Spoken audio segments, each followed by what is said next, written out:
there's certain parts of the rotator cuff that don't get very good blood supply. So because of that, patients are more prone to getting injuries in the shoulder.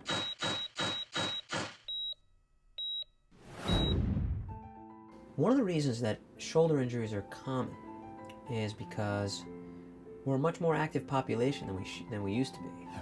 You've got a lot of patients who are trying to be more active and fit, working out more often, weekend warriors, and they'll try to be fit by working out just on the weekends. But the shoulders may not be ready for that. So as a result, they'll go out and play a whole game of baseball and really wear out that shoulder joint, but they haven't had their muscles strong enough to handle that full game. And so that can lead to a lot of wear and tear and problems.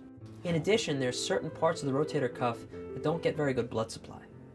So because of that, patients are more prone to getting injuries in the shoulder. What people know about that is cause for concern is bone spurs. Bone spurs occur at the bottom of this bone right here. This is called the acromion. What will happen is, as time goes by, patients who use their arms and lift them up over their heads, they impinge this rotator cuff right up against this bone spur, as you can see right here. If the bone is flat and there are no spurs, then the rotator cuff impinges on something flat.